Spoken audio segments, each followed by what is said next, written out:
Oke, assalamualaikum warahmatullahi wabarakatuh. Bertemu lagi dengan channel Widarto 83 Mobil Balikpapan Grand Max 1,5.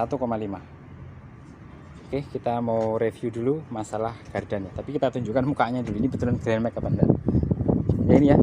Ini mobil Grand Max. Ya, Daihatsu Grand Max. Oke, sebelum kita review apa yang mau kita review, jangan lupa like, subscribe, and comment agar video ini terus berkembang dan bisa bersaing dengan video-video yang lainnya ya. Oke, itu ada air bleeder atau pernafasan pada gardan belakang Grand Max. Itu fungsinya buat apa sih? Ya, saya sudah ada di tempat ini ya, di bagian gardan belakang Grand Max 1,5. Oke, ini apa sih namanya? Ini adalah namanya air bleeder ya. Air bleeder itu bahasa sederhananya pernafasan untuk gardan belakang ini. Jadi kenapa harus dikasih pernafasan? Yang pertama, di proses kerjanya diferensial ini kan muter terus ya, muter, ada gesekan, kemudian ada pelumas di dalamnya. Otomatis udara yang ada di dalam axle housing ini, di dalam gardan ini ya, dalam gardan belakang itu akan terjadi mengembang, memuai.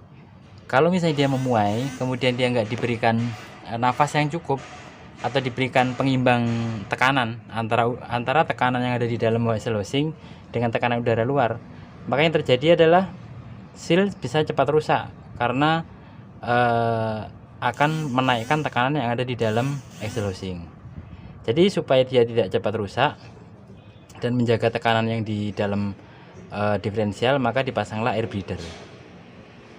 Air bleeder ini fungsinya menyamakan tekanan tadi ya, antara tekanan udara luar sama di dalam axle housing. Oke, sekarang kita buka ada apa sih di dalam sini. Kita buka plastiknya aja ya. Oke.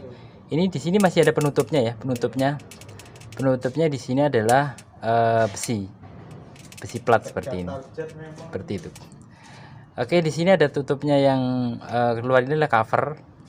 Jadi yang harus diwaspadai adalah jangan sampai ketika kita berkendara Grand Max ini nyangkut ranting-ranting atau kayu-kayu yang ada di bawah sini ya.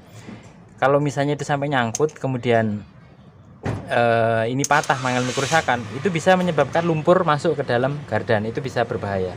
Kemudian yang kedua, jangan sampai juga ketika kita mengendarai ini jangan sering-sering terendam, itu bahaya. Karena kalau sampai terendam di atas gardan, itu akan berpotensi masuknya lumpur, kotoran, air ke dalam rumah gardan atau axle housing, rumah axle ini ya. Itu akan menyebabkan kerusakan di diferensial, mulai dari gearnya, bearingnya gitu ya. Memang awal kerusakan itu oli tercampur kotoran sama air dan lumpur, akhirnya gardan, kemudian gearnya, bearingnya akan mengalami kerusakan. Maka untuk bisa lebih awet, kalau berkendara ini harus dijaga ya.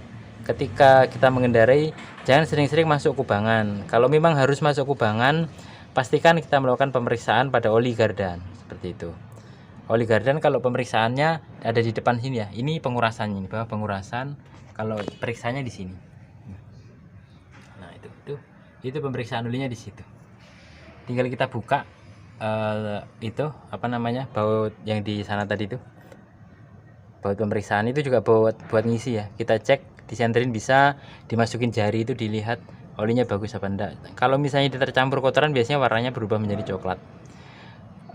Kalau misalnya teman-teman mau modifikasi juga bisa. Misalnya ini ditaruhin, dipasang pipa tambahan ya, di selang, di klem yang kuat, kemudian ditaruh di atas atau tapi kalau bisa masangnya jangan lurus begini ya. Jadi masangnya dialirkan ke kanan, kemudian dimepet-mepetkan gitu ya, disalurkan lewat bracket-bracket yang kuat. Fungsinya supaya ketika ada hempasan di depan atau kena lumpur itu selangnya nggak copot. Oke, informasi tentang air bleeder atau pernapasan pada gardan belakang ini sekian dulu, semoga bermanfaat. Terima kasih. Assalamualaikum warahmatullahi wabarakatuh.